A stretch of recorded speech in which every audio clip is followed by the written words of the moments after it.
Hi friends, Michael Essick here, and in this video I'd just like to answer this question that came in from Maria. And Maria said, I'd like tips on how to take what I do and modify it for a trend. So this was in response to an email I'd sent about trends. So she said she'd like advice on how to modify what she does for a trend, and then kind of second part to the question. Then it's like, if I am all about trends, what about me and what about the art that I make? So I thought this was a good question. I thought I could shed a bit of light on it. I'm going to tackle that second part first, which is, if all I'm creating is stuff around trends or trending topics, then how do you build something of your own or something for the long term? So when I started with our Redbubble, and I had a Redbubble account that was tied, or that was under my name, or at least an artist name. Not not under Michael Essick, but under a pseudonym for an artist. And I started doing designs around, films I liked or topics I thought were funny and that I knew things about. And that's what I did under that account. And then, but then pretty regularly I'd spot like little trends online or jokes or memes or things, and I'd want to do designs for them, but I didn't really want to have them tied to this account because this was under my name, and this was kind of a profile I was building, and this was the account that I'd upload and send stuff to like Teespring and Woot and other kind of competition sites. So I was kind of trying to build an artist brand for myself, and I didn't just want to put everything and sundry under this name and water down the brand, if you like. So what I did was I set up a second Redbubble account, and actually, everything. So not just Redbubble, but I did the same. I had an Instagram account for this, and I had an Instagram account for that.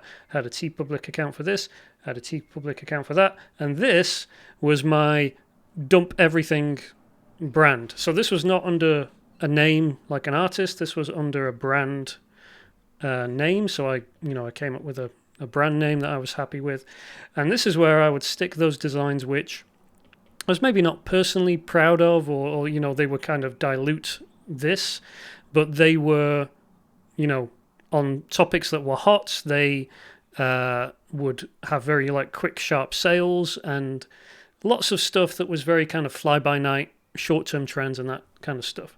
So this is the answer to the question, how do I, if I'm doing trends, how do I do that without watering down what I'm doing or without damaging my brand? The answer is split it off. You can have two things. You can have brand that's you, and you can have, number two, you can have a brand where you do whatever short-term stuff where you're not as invested in the outcome, where you're just kind of trying stuff, where you're experimenting stuff. And this is really valuable because it allows you to kind of take the pressure off a bit, because not everything that you produce over here has to be incredible quality. It can be quick and quick and fun, and you don't have this kind of, oh, does it look right kind of pressure. You can just like churn stuff out.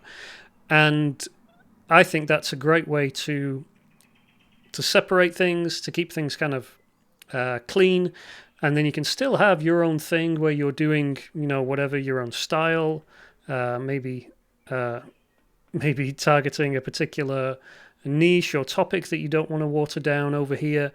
But then you do have a place where you can, push stuff out there and hop on things. And like I said, this had, I had Instagram account for this. I had all the other accounts, so I just have another TeePublic account, another Redbubble account, another Etsy account, and just dump stuff there that I didn't want to have under this account necessarily. And just finally on this point, the great thing is you don't actually just need to do, or you're not limited to doing just like two accounts. You could have 3, 4, 5. You could have different ones targeting different niches. You could have different accounts for different things. If it helps you at all to break that line, to take that pressure off, then you can also do that, multiple times if you've got different kind of sub niches or subtopics that you want to explore. So that's how I'd answer that first or that second part of the question. What about me? What about the art that I make?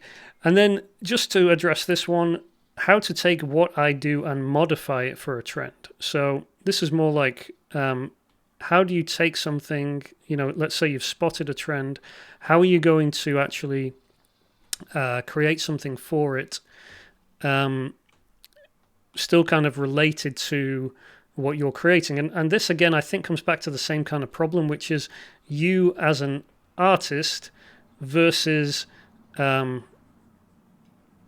what's going to go on a t-shirt here, in particular if there's some kind of trend or something. And the thing with trends, and in particular I'm thinking here about like short-term trends, is that you have this wave of stuff that's happening. You have the upswing of the trend when people are beginning to get interested in it, and it's this wave that breaks and then it comes back down again. But what you want to do is create stuff for these people, for the people who are interested in whatever this topic is. This is the topic, this is the trend, and you want to create for that.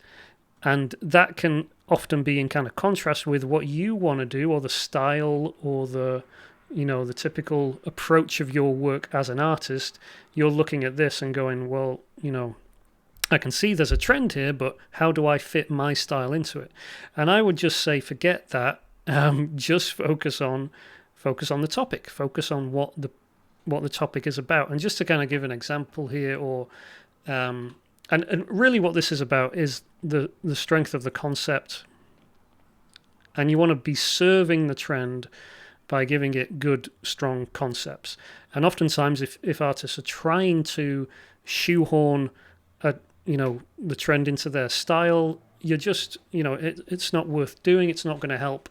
And what you want to do is have a concept that serves the trend, and that is the main thing that you're focused on. So an example for this, this was just a design I did a couple of years ago for this phrase, this funny joke or meme, if you like, but Dr. I am Pagliacci, and it's just like the punchline of a joke. Anyway, it was kind of a meme. Doesn't matter if you don't understand it, but this is a good example of like a design where the concept, being a parody design, a parody of the Dr. Pepper logo, if you try to take something like this and do it in your style, obviously it doesn't make sense. I suppose you could write out the words in whatever your style is, or whatever kind of artistic aesthetic that you would like to do it in. But the reason this works as a concept is because we've got that match with the doctor and the P and the logo and everything. If I tried to do this in a different style, it just wouldn't make sense. The concept, the joke, is based upon this graphic looking this way. And if I went, oh, I'm an artist, I've got my own style, I want to attack this trend in my own way, then I would be missing out on opportunities like this and concepts like this, which have strong visual, power behind them and connotations behind them, which is why this design has sold, several times on different platforms, or 18 on here on TeePublic with no promotion or anything, because there's just a solid concept there. So yeah, that's just an example, just to kind of illustrate that point. I hope that makes some kind of sense. What I would say is, don't try to force your style on trends. Let the trends be the trends, and you just kind of come in as a hired gun.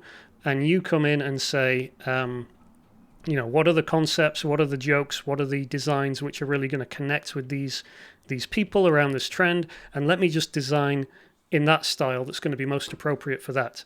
And then you'll reap the benefits of that. And then obviously you can have your own thing. You can do, your own brand. You can have several other brands that you're working on. You don't have to be invested. They don't have to tie themselves back to your brand. You can have all these different things going on at the same time. You don't have to be just doing this one thing. You can do several different things, and having that separation between the brands, I think, is helpful as well. So hope that helps. Just wanted to share my 2 cents on that. I do have a whole course on the topic of trends. It's called the Total Trends Toolkit, and I'll link that down below if you want more information on how I tackle trends, how I come up with concepts, all that stuff, how to spot trends and analyze them and qualify them. Is this a legitimate trend that's worth going after? All those kind of questions I address in that course, so there'll be a link below. But yeah, just wanted to share that. Hope that helps, and I'll talk to you soon. Thanks. Bye-bye.